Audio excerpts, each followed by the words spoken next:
wasn't yours. I'm going back, I'm going back, I'm going back, I'm going back, I'm going back to who I was before. I like me better, I like me better. Hey guys, and welcome back to my channel. So I am back with another video. It's gonna be like a product showdown, giving you a higher end price product versus a more drugstore product. If you want to see that, then let's go. So if you guys didn't know, Anastasia Beverly Hills came out with the second bronzer they've released this year, right? Because didn't they launch like a comp, or maybe that was a face palette that like people dragged because what was that? So they came out with cream bronzers, and it looks like, yeah, it looks like a lot of different bronzers out there. Is it a putty bronzer or a cream bronzer?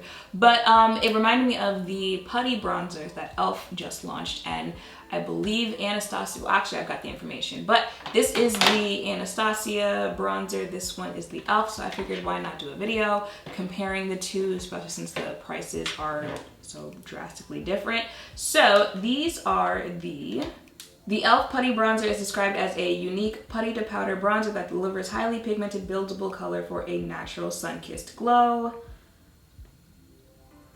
Highly pigmented, buildable, smooths, and evens, and I'm going to assume they mean evens out your complexion. Lightweight, non-greasy. This is the Anastasia Beverly Hills Cream Bronzer. This retails for $35, and there are 7 shades to choose from. I have this in the shade Chestnut. Let's see what they say about this. This is described as a weightless cream bronzer that warms up skin for sun-kissed dimensional color while also creating contour and sculpted definition. Finish is matte. Formulation is cream. Seamless finish. Comfortable wearability. Doesn't streak, patch, oxidize, or smudge. Easy to build. Okay, just like a size comparison thing, this is how big ABH is, this is how big Elf is, but you know, again, this was $6, this is $35. I'm gonna do Elf on this side and then ABH on this side. Oh, I'll swatch the colors. So I'm gonna use the Cabana Cutie on my face, just because if you saw the video that I did on this, Beach Please is like a contour shade for me. And then Chestnut, I believe, is the second to last shade. There is a darker shade than this one out of the ABH bronzers. So I'm gonna build up some products and then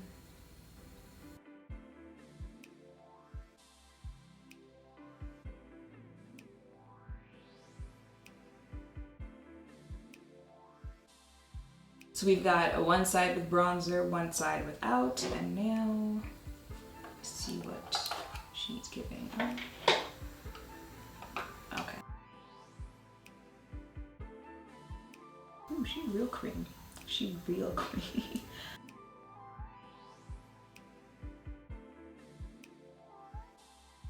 I feel like my stomach's about to growl. Oh! You hear that? I'm hungry. So that is it for my face. These are the two swatch. This side is Elf Cabana Cutie, and then this is the Anastasia Chestnut.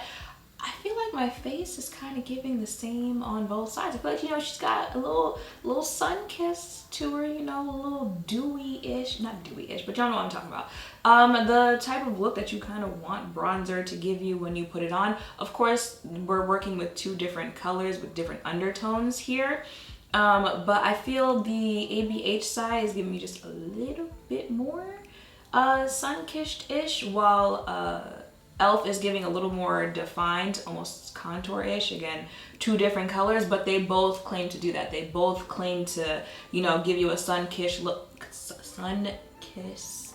while also giving you definition. The ABH one is a lot creamier, almost so creamy that it's giving foundation-ish type vibes. Maybe that is also why I'm feeling like I'm getting more definition with the Elf side, because, you know, bronzer, contour, you know, products you can use as either or type those, they have like a tad bit different of a formula compared to foundation.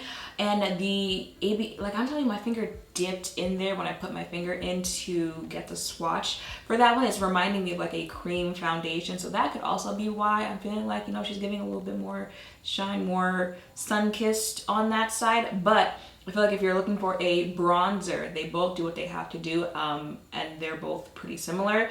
Again, shades are different. I'm wondering what their darkest shade would look like compared to e.l.f.'s darkest shade, because in both of them, for both sides, I used what I believe is the second to last darkest shade. So I'm wondering what the ABH darkest shade would give if I picked that up. This lash glue is absolutely terrible. I can feel it lifting. You know what? We're at the end of the video, so if it lifts, it lifts, okay? But those are my thoughts on it too. If you wanted one or the other, wanted to know how they compared against each other, know your pockets, wanted to know how they compared against each other. Like I said, for the most part, I feel like you'll be getting the same thing with the two.